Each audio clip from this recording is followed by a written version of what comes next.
The morning sun rose slowly over Sarasara, a small village nestled between red earth and dense palm groves. Smoke curled lazily from the chimneys of mud houses, twisting with the laughter and shouts of children as they ran barefoot across the dirt paths. Chickens scuttled in every direction, and the roosters crowed sharply through the early air. Amid all this, Amoka's son, Kola, still slept, unaware that another hard day had begun. In the little mud-walled house, Mama Kola stirred before sunrise. She had been awake for hours already. The rhythmic thud of pounding yam echoed through the house, punctuated by the occasional groan of her tired bones. Her hair, tied tightly at the nape of her neck, had begun to gray, though only a few strands revealed the passage of time. Her hands, calloused and cracked, moved swiftly, mixing the pounded yam into a smooth, steaming paste. The air smelled of yam and smoke. Kola, a boy of about 15, woke to the sound of the pounding and the soft humming of a tune his mother had sung to him since he was a child. He rubbed his eyes and climbed out of the thin mat he called a bed, careful not to step on the basket of firewood stacked at the corner. "Good morning, Mama," he said, yawning, trying to hide the sleep from his face. "Morning, my child," Mama Kola replied without looking up. "Breakfast will be ready soon. Eat quickly, the sun will rise high before we know it." Her voice, soft yet firm, carried the weight of years spent sacrificing everything for the boy she had carried and raised alone. Kola's father had passed when he was barely 4, leaving the burden of the house, the farm, and the small income entirely on Mama Kola's shoulders. Yet she never complained, nor let her exhaustion spill over her love for him. He watched her for a moment, noticing the way her back bent slightly as she stirred the yam. The lines on her face seemed deeper than yesterday, or maybe he had simply never noticed them. "Are you tired, Mama?" he asked softly, stepping closer. She smiled, a faint, tired curve of her lips. "I have been awake longer than you, my child. But I will manage." She looked at him briefly, her dark eyes shimmering in the dim light of the room. "Now go wash your face. I will serve breakfast soon." Kola obeyed, washing at the small basin by the door. The water was cold, but it woke him enough to see the day clearly. As he returned, he noticed something that made his stomach tighten. His mother had eaten already. Just a few grains of yam remained in her plate, yet she had hidden it from him. "Why didn't you eat, Mama?" he asked, concern threading his voice. "I already ate," she lied softly. "You must eat first." "I will eat after you finish." Kola frowned. He knew better. He had watched her the previous weeks, seen the hollow look in her eyes when she pushed herself too far, but every time he tried to protest, she waved him off, always putting him first. By the time he finished eating, Mama Kola had disappeared into the backyard, her thin frame bending under the weight of firewood she was carrying to the small hut at the edge of their compound. The wood had to be delivered before the sun rose fully, or else the village elders would complain, and Mama Kola would have to endure more shame than she could afford.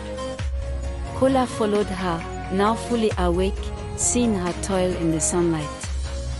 Her back ached, her hands were raw, but she moved with a rhythm that seemed almost hypnotic. The village elders often whispered about her determination, some admiring it, some envying it.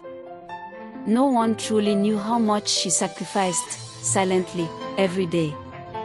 As Mama Kola stacked the firewood at the hut, Kola noticed her falter slightly.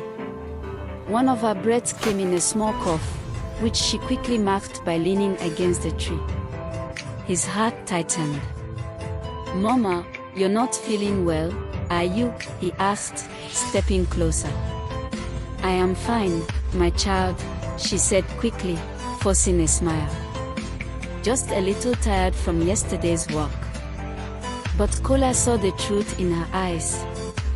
He wanted to help, to carry some of the wood, but she shook her head. You go to school, Kola. Let me manage this. You must not fall behind. And so he obeyed, though his heart ached. The rest of the day was a blur of village life. Kola attended school, the sound of chalk scratching against the blackboard mingling with the laughter of classmates. But his mind kept drifting back to his mother. Even in the middle of lessons, he imagined her bent back, the sweat on her brow, her hands trembling as she walked. That evening, when the sun dipped low behind the red hills surrounding the village, Kola returned home. The smell of yam, now cooked into a warm, steaming fufu, filled the small hut. Mama Kola was seated outside, shelling beans slowly, her movements deliberate and careful. The fading sunlight highlighted the fine lines on her face and the weariness in her posture. Dinner is almost ready, she said, her voice soft. Come, sit beside me. Kola knelt next to her, helping to shell the beans. Their fingers brushed occasionally, and each time, he felt the fragility of her life pressing into his chest. She hummed softly, telling him a story of the village long ago, of ancestors, of rains that fell too hard, and of hard winters survived.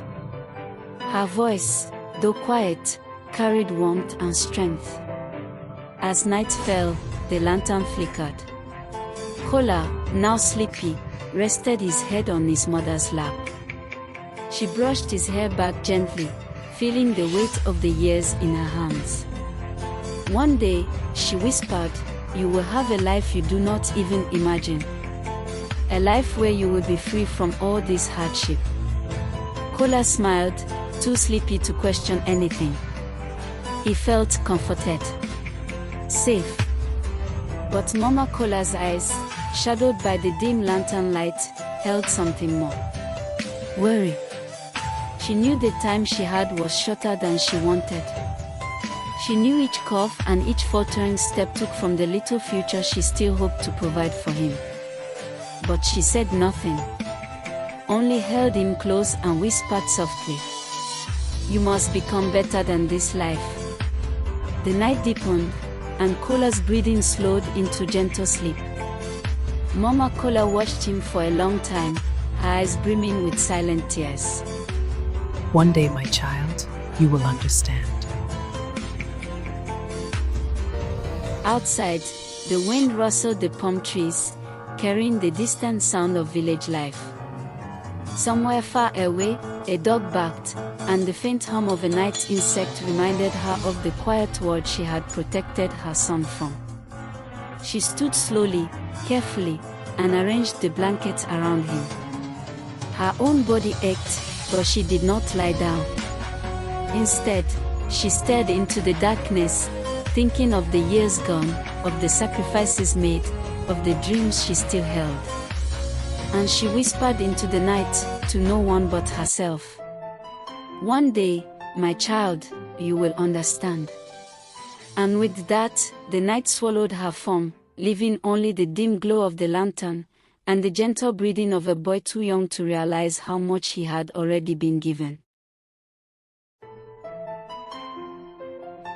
The first rays of sunlight had barely broken through the dusty sky when Kola stepped onto the warm path leading to the village school. His bag sagged against his back, heavy not only with books but also with the weight of unspoken worry.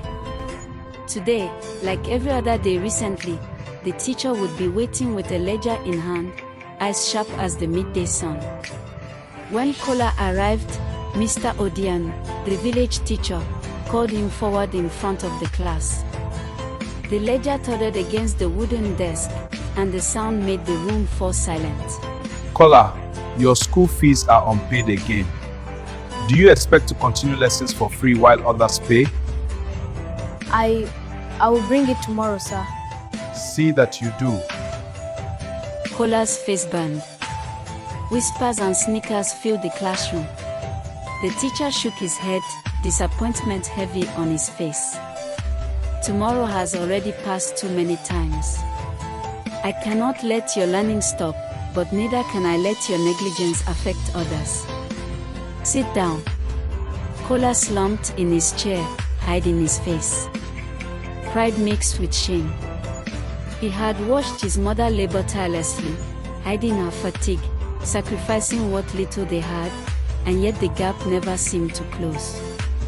He wanted to run home, to carry the shame back to her shoulders, but he stayed put, hoping no one noticed his trembling hands. By the time Kola returned from school, the sun had sunk low, painting the sky in streaks of gold and crimson. Mama Kola was in the yard, sitting on a small wooden stool, her head bowed as she tried to repair a torn basket. "Kola," she murmured as he approached. "I am fine. Just tired." But the boy saw it, the pallor in her cheeks, the way her hands shook, the slight falter in her breathing. She had hidden it all day. "Why didn't you tell me, Mama? You shouldn't work like this," Kola exclaimed, grabbing the basket from her hands. "I have to, for you, Kola," she whispered. "You must study, you must eat, you must not suffer. I can bear it." Her words were gentle, but her eyes betrayed the truth. She was breaking. Every cough that followed seemed heavier than the last. Kola held her hands, silently, not knowing what to say, tears stinging his eyes. Evening fell, and she refused to eat. She claimed she had already eaten earlier, though he knew she had not. He sat beside her in silence, the weight of helplessness pressing on his chest. The wind blew dust across the compound, whispering through the palm trees, as if mocking his inability to protect the one person who had protected him his whole life. Over the following weeks, Kola noticed how his heart had begun to harden. The shame at school, the endless struggle at home, and the constant reminder of poverty gnawed at him. He started seeking solace outside the house, at friends' homes, in football games, or by wandering along the riverbank alone. At first, Mama Amoka didn't complain. She smiled whenever he returned home, though the smile was thinner, more fragile than before. But Kola felt a growing restlessness in himself. He resented the constraints of his life, the unending labor of his mother, and the poverty that seemed to shadow every action. His friends laughed and teased him. "Why are you always serious, Kola? Don't you want fun?" And for the first time, he chose fun over responsibility, leaving chores unfinished, meals delayed, and Mama's warnings unanswered. Every night, as he fell asleep, he heard the faint coughing from the corner of the hut, soft and almost pleading.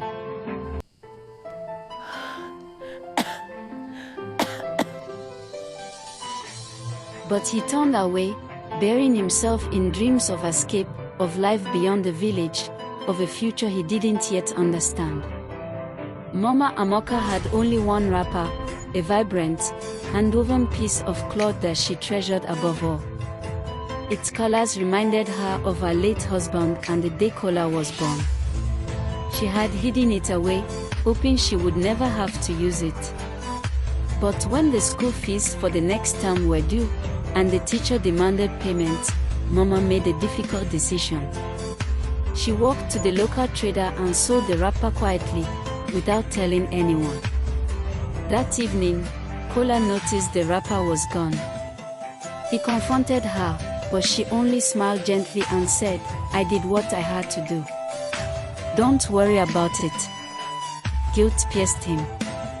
He wanted to protest, to stop her, but he remained silent.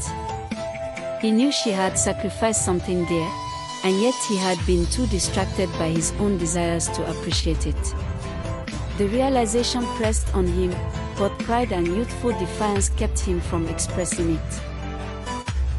Weeks passed. The days grew colder with the harmattan wind. Mama Kola's cough worsened. She struggled to rise from her mat in the mornings.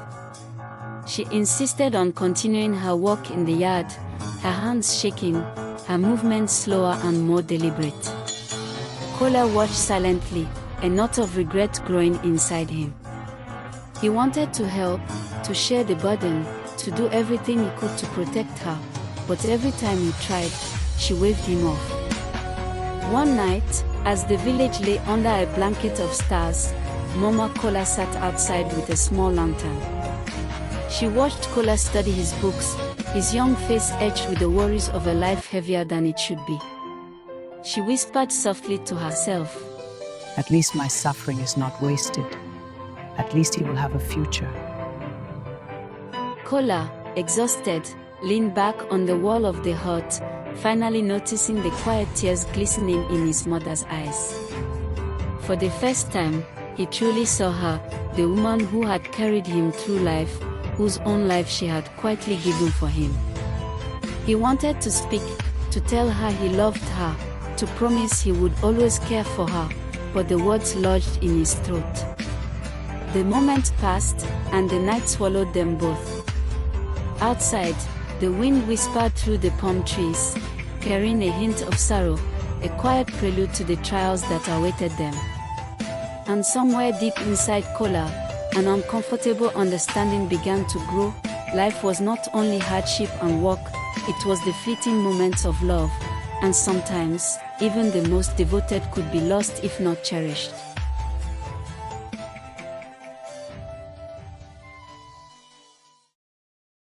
The harmattan had fully set in now. A thin layer of dust covered the village paths, and the wind whispered like it carried secrets from the hills. The sky often wore a dull gray, and the air had a chill that sank into the bones. Mama Kola's health had worsened noticeably. She no longer rose early to work in the yard. Instead, she sat wrapped in a thin cloth on the small wooden stool by the doorway, her hands folded on her lap, trembling slightly with each shallow breath. Kola entered the house after school and froze.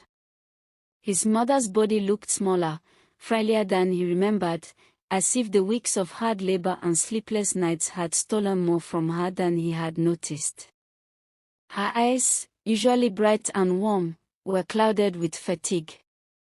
The deep cough that had started weeks ago now rattled through her chest. "Mama," he said softly, approaching her.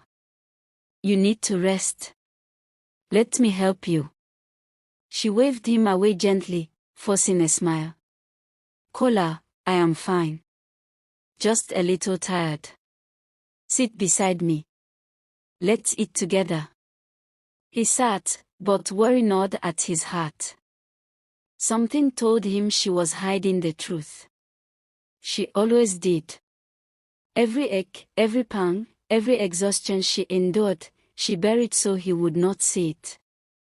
The next morning, a local nurse, Madame Ifioma, arrived at their compound. She had been visiting the village for years, tending to the sick and giving advice. Today, she shook her head as she observed Mama Kola. Kola, your mother is very weak. She needs to be taken to the clinic in town immediately. If you wait any longer, it may be too late. Town was miles away. Transport cost money they did not have.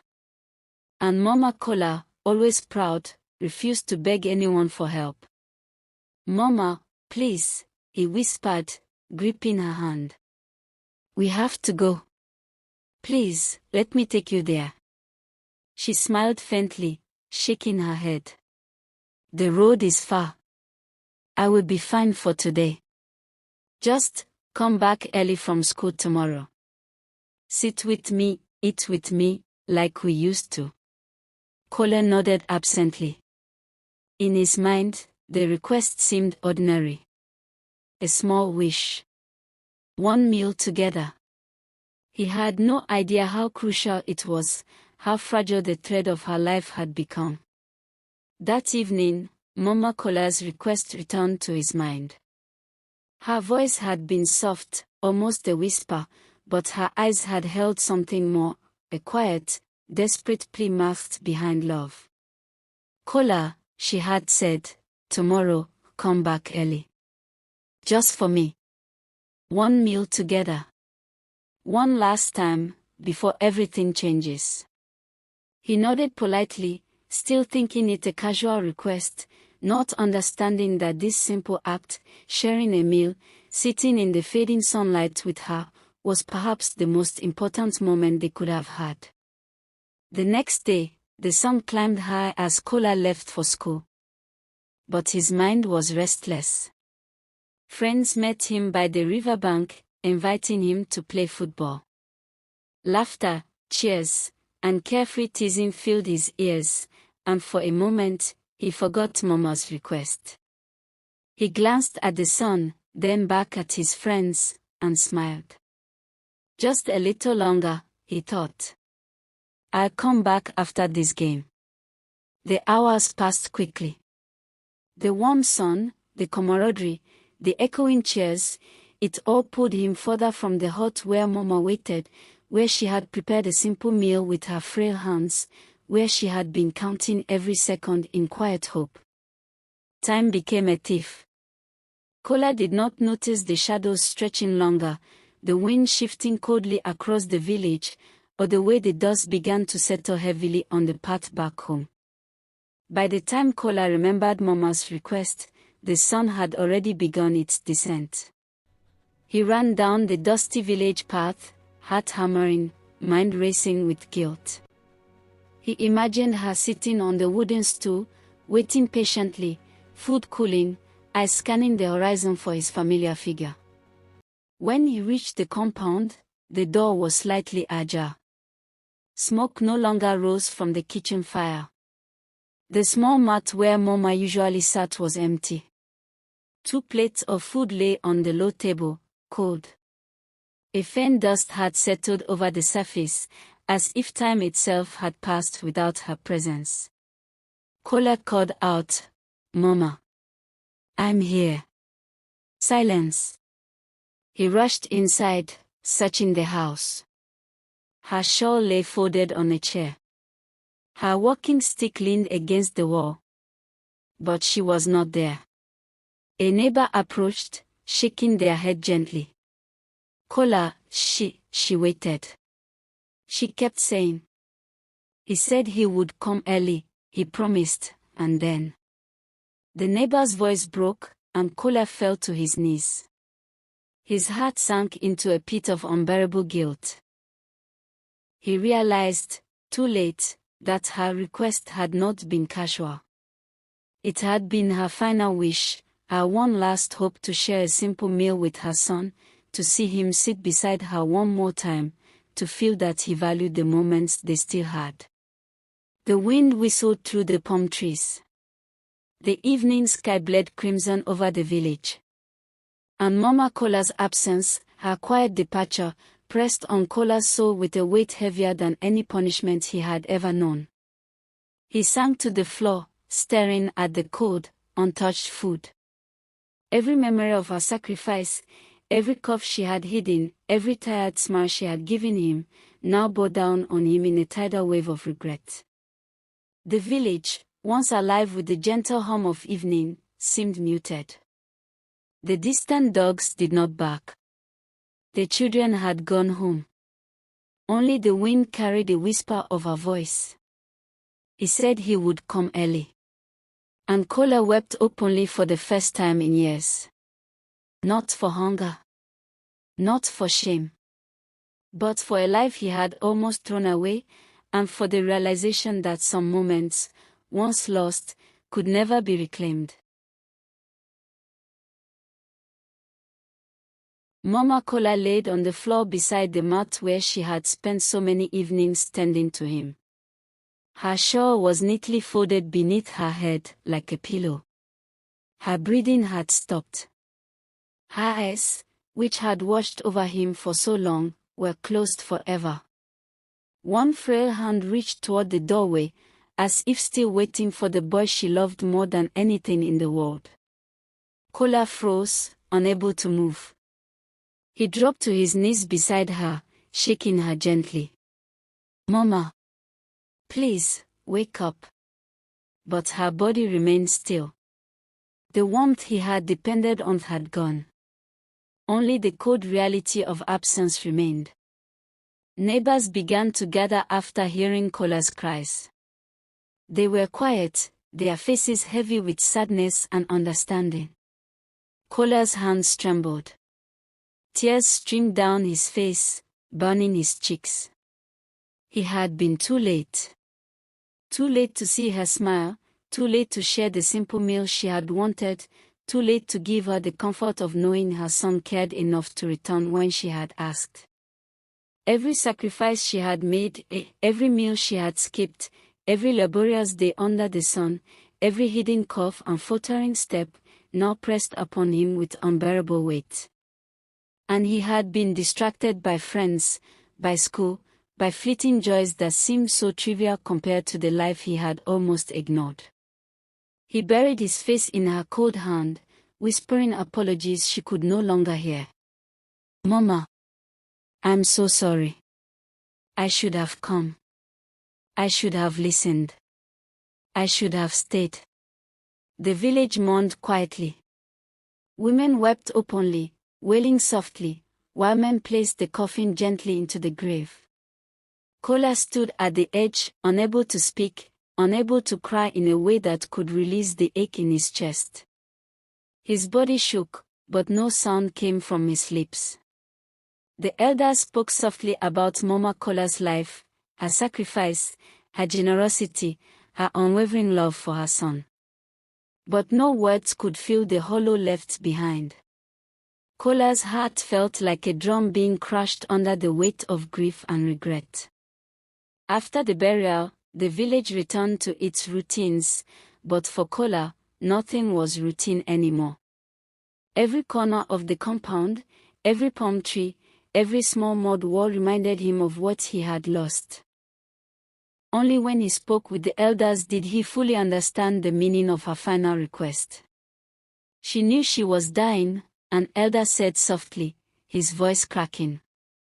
But she only asked for one thing. One meal with you, one evening together, to see her son, to feel her love return before she left. Kola's hands shook as he listened.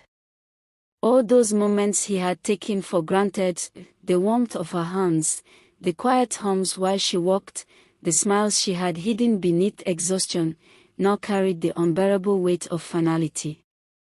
It had been so simple, so ordinary. Yet it had been the last thing she had asked. And he had failed. Years passed.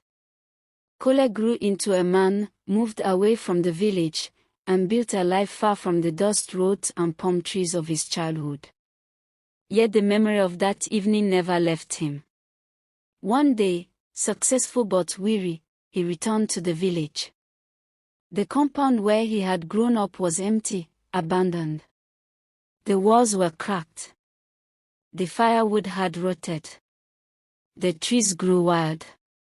He entered the old hut carefully, and something inside him broke again. With trembling hands, he lit a small fire, and cooked a simple meal, just 2 plates, as she had once served. He placed one in front of the empty mat, the other before himself. Sitting down, he whispered into the empty room, tears streaming freely. "Mama, I came back early today." The wind blew softly through the open door. The faint rustle of palm leaves seemed almost like a whisper, but there was no one to hear it. Kola's body shook as sobs racked him. He realized, with a pain that could never fade, that some moments, some people, cannot wait. They cannot be rushed or postponed. He would carry this grief, this regret, for the rest of his life. And in that abandoned hut, surrounded by the shadows of the life he had known, he finally understood the truth. The last thing Mama had asked him to do was not a task, not a favor, not a request he could postpone. It was a final moment of love.